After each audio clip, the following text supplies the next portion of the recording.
Big Boss Kannada season 12ರ grand finale ಅದರಲ್ಲೂ ಕೂಡ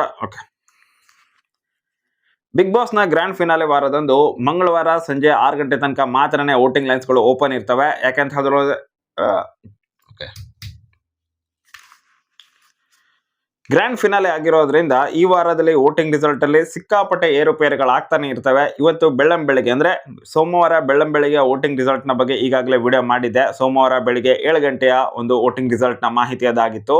ಬಟ್ ಇವಾಗ ಸೋಮವಾರ ಮಧ್ಯಾಹ್ನ 11 ಗಂಟೆ ಸುಮಾರು ಬಂದಿರುವಂತಹ ಒಂದು ವೋಟಿಂಗ್ ರಿಸಲ್ಟ್ ನ ಪ್ರಕಾರ ಯಾರಿಗೆ ಎಷ್ಟು ಪರ್ಸೆಂಟೇಜ್ ವೋಟುಗಳು ಬಂದಿದಾವೆ, ಎಷ್ಟು ಲಕ್ಷ ವೋಟುಗಳು ಬಂದಿದಾವೆ, ಸೊ ಇದೆಲ್ಲದರ ಬಗ್ಗೆ ಅಪ್ಡೇಟ್ ನಿಮಗೆ ಈ ಒಂದೇ ವಿಡಿಯೋದಲ್ಲಿ ಸಿಗುತ್ತೆ. ಹೀಗಾಗಿ ವಿಡಿಯೋನ ಮಿಸ್ ಮಾಡ್ಕೊಳ್ಳದೆ ಪೂರ್ತಿಯಾಗಿ ನೋಡಿ.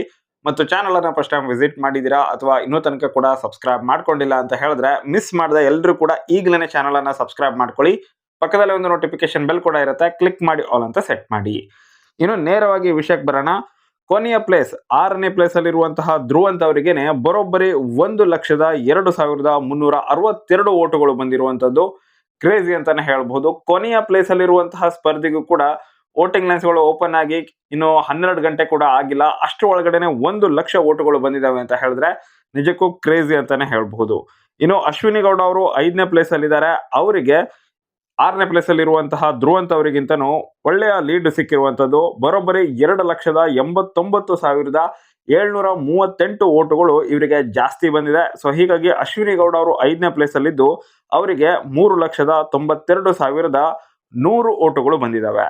ಹಾಗೇನೆ ಅಶ್ವಿನಿ ಗೌಡ ಅವರಿಂದ ನೆಕ್ಸ್ಟ್ ಇರುವಂತದ್ದು ಮ್ಯೂಟೆಂಟ್ ರಘು ಅವರು. ಸೊ ಅವರಿಗೆ ಎಷ್ಟು ವೋಟುಗಳು ಜಾಸ್ತಿ ಬಂದಿದೆ ಅಂತ ಹೇಳಿದ್ರೆ ಅಶ್ವಿನಿ ಅವರಿಗೆ ಕಂಪೇರ್ ಮಾಡಿದ್ರೆ 12,800 ವೋಟುಗಳು ರಘು ಅವರಿಗೆ ಜಾಸ್ತಿ ಬಂದಿದೆ. ಸೊ ಹೀಗಾಗಿನೇ ರಘು ಅವರಿಗೆ 4ನೇ ಪ್ಲೇಸ್ ಸಿಕ್ಕಿದೆ.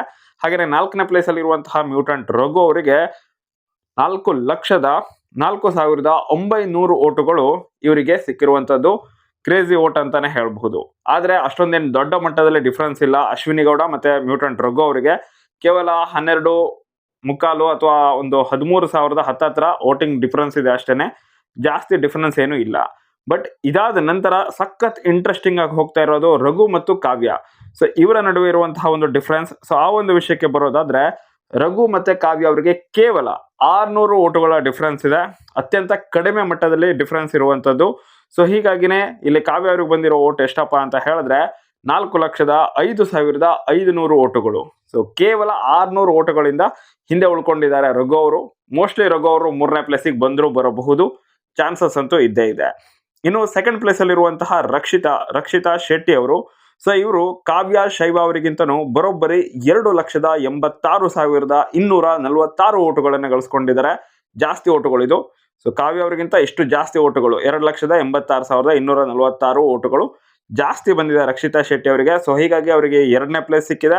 ಅಷ್ಟೇ ಅಲ್ಲದೆ ಟೋಟಲ್ ವೋಟುಗಳು ಎಷ್ಟು ಅಂತ ನೋಡೋದಾದ್ರೆ ಬರೋಬ್ಬರಿ 6,91,746 ವೋಟುಗಳು ಇವರ ಪಾಲಾಗಿರುವಂತದ್ದು. ಸೊ ಇದು ಟೋಟಲ್ ಪರ್ಸೆಂಟೇಜ್ ಅಲ್ಲಿ ನೋಡೋದಾದ್ರೆ 22.2% ವೋಟ್ ಆಗುತ್ತೆ.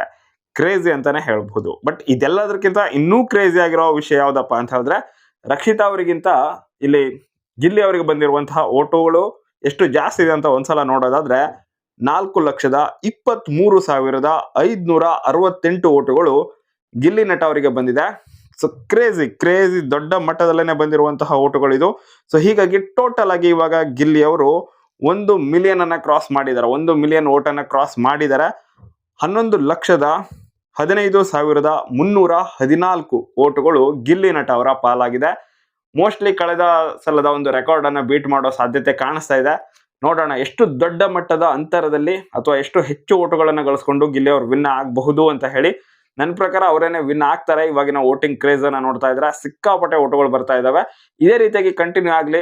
ವೋಟ್ ಏನಾದ್ರು ಸ್ಪ್ಲಿಟ್ ಆದ್ರೆ ಕಷ್ಟ ಇರುತ್ತೆ. ಬಟ್ ವೋಟಿಂಗ್ ರಿಸಲ್ಟ್ ಅನ್ನ ನೋಡಿ ತುಂಬಾ ಜನ ಡಿಫ್ರೆನ್ಸ್ ಅನ್ನು ಇನ್ನೂ ಕೂಡ ಜಾಸ್ತಿ ಮಾಡ್ಬೇಕು ಅಂತ ಹೇಳಿ ಇನ್ನೂ ಜಾಸ್ತಿ ವೋಟ್ ಮಾಡೋರು ಇರ್ತಾರೆ. ಸೊ ಹೀಗಾಗಿ ಗಿಲ್ಲಿ ಅವರಿಗೆ ಪಾಸಿಟಿವ್ ಆದ್ರೂ ಆಗಬಹುದೇನೋ, ಕಾದು ನೋಡೋಣ. ಒಟ್ಟಾರೆಗೆ ಇವಾಗ ಕ್ವಿಕ್ ಆಗಿ ಒಂದ್ಸಲ ಎಲ್ಲರಿಗೂ ಬಂದಿರುವಂತಹ ವೋಟಿಂಗ್ ಪರ್ಸೆಂಟೇಜ್ ಅನ್ನ ನೋಡ್ತಾ ಹೋಗೋದಾದ್ರೆ ಧ್ರುವಂತ್ ಅವರಿಗೆ 3.3% ವೋಟುಗಳು, ಅಶ್ವಿನ್ ಅವರಿಗೆ 12.6% ವೋಟುಗಳು, ರಘು ಮತ್ತು ಕಾವ್ಯ ಅವರಿಗೆ ನಿಯರ್ಲಿ 13% ವೋಟುಗಳು, ರಕ್ಷಿತ್ ಅವರಿಗೆ 22.2% ವೋಟುಗಳು, ಅದೇನೆ ಗಿಲ್ಲಿ ಅವರಿಗೆ 35.8% ವೋಟುಗಳು. ಕ್ರೇಜಿ ಅಂತಾನೆ ಹೇಳಬಹುದು, ದೊಡ್ಡ ಮಟ್ಟದಲ್ಲಿ ಇವರಿಗೆ ವೋಟುಗಳು ಬಂದಿದ್ದಾವೆ. ಹಾಗೇನೆ ಇವತ್ತು ಬೆಳಗ್ಗೆಯ ವೋಟಿಂಗ್ ರಿಸಲ್ಟ್ ಇಂದ ಇಲ್ಲಿಯವರೆಗೆ ಅಂತ ಹೇಳಿದ್ರೆ 11 ಗಂಟೆ ತನಕ ಬಂದಿರುವಂತಹ ಓಟಲ್ಲಿ ಎಷ್ಟು ಇನ್ಕ್ರೀಸ್ ಆಗಿದೆ.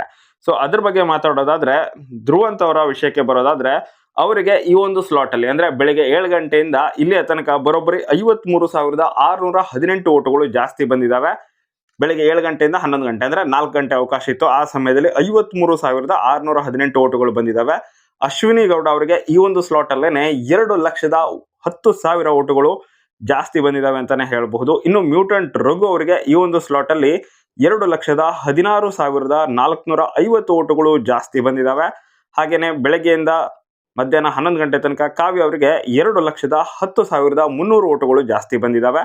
ಸೊ ಇಲ್ಲಿ ಮ್ಯೂಟೆಂಟ್ ರಘು, ಕಾವ್ಯ ಮತ್ತೆ ಅಶ್ವಿನಿ ಗೌಡ ಈ ಮೂವರನ್ನ ಕಂಪೇರ್ ಮಾಡೋದಾದ್ರೆ ಈ ಒಂದು ಸ್ಲಾಟ್ ಅಲ್ಲಿ ಜಾಸ್ತಿ ಓಟು ಬಂದಿರೋದು ರಘು ಅವರಿಗೆ 2,16,450. ಹಾಗೇನೆ ಸೆಕೆಂಡ್ ಪ್ಲೇಸ್ ಅಲ್ಲಿ ಇರೋದು ಕಾವ್ಯ ಶೈವ ಅವರು 2,10,000. ಈ ಮೂವರನ್ನ ಕಂಪೇರ್ ಮಾಡಿದಾಗ ನಾನು ಹೇಳ್ತಾ ಇರೋದು. ಇನ್ನು ಸೆಕೆಂಡ್ ಸ್ಲಾಟ್ ಅಲ್ಲಿರುವಂತಹ ರಕ್ಷಿತ್ ಅವರಿಗೆ ಈ ಒಂದು 4 ಗಂಟೆಗಳಲ್ಲೇನೆ ಬರೋಬ್ಬರಿ 3,62,343 ಓಟುಗಳು ಬಂದಿದ್ದಾವೆ. ಕ್ರೇಜಿ ದೊಡ್ಡ ಮಟ್ಟದಲ್ಲೇನೆ ಬಂದಿರುವಂತಹ ಓಟ್ ಇದು.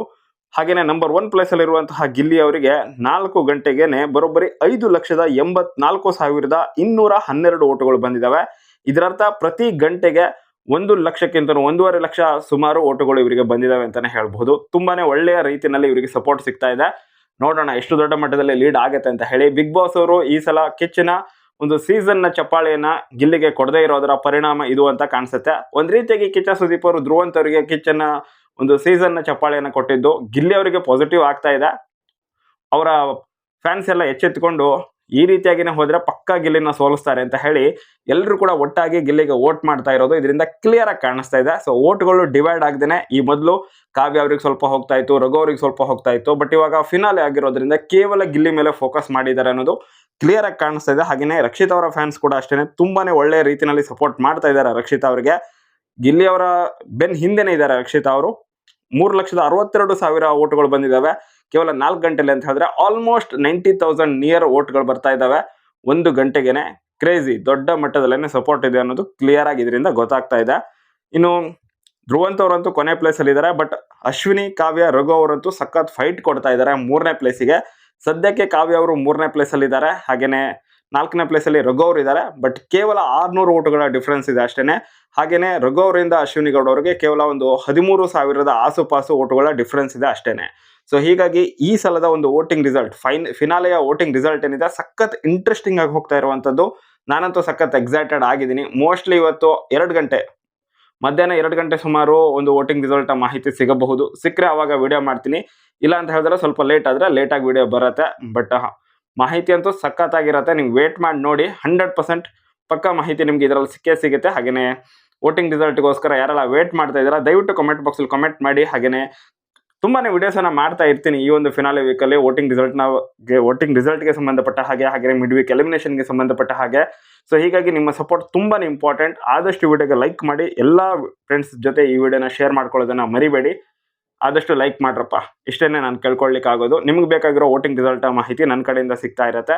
ನನಗೆ ಬೇಕಾಗಿರುವಂತಹ ಒಂದು ಸಬ್ಸ್ಕ್ರೈಬ್, ಒಂದು ಲೈಕ್, ಹಾಗೆಯೇ ಪ್ರೀತಿಯಿಂದ ಒಂದು ಕಮೆಂಟ್ ಬಾಕ್ಸಲ್ಲಿ ಕಮೆಂಟ್. ಸೊ ಇಷ್ಟನ್ನು ನೀವು ಮಾಡಿ ನಿಮಗೆ ಬೇಕಾಗಿರೋ ಕಂಟೆಂಟನ್ನು ನಾನು ಕೊಡ್ತೀನಿ ಅಂತ ಹೇಳ್ತಾ ವಿಡಿಯೋನ ಇಲ್ಲಿಗೆ ಮುಗಿಸ್ತಾ ಇದ್ದೀನಿ. ವಿಡಿಯೋ ಇಷ್ಟ ಆದರೆ ಲೈಕ್ ಮಾಡಿ, ಶೇರ್ ಮಾಡಿ ಅಂತ ಇನ್ನೊಮ್ಮೆ ಹೇಳ್ತಾ ವಿಡಿಯೋನ ಮುಗಿಸ್ತಾ ಇದ್ದೀನಿ. ಮತ್ತೆ ಸಿಗೋಣ. ಬಾಯ್.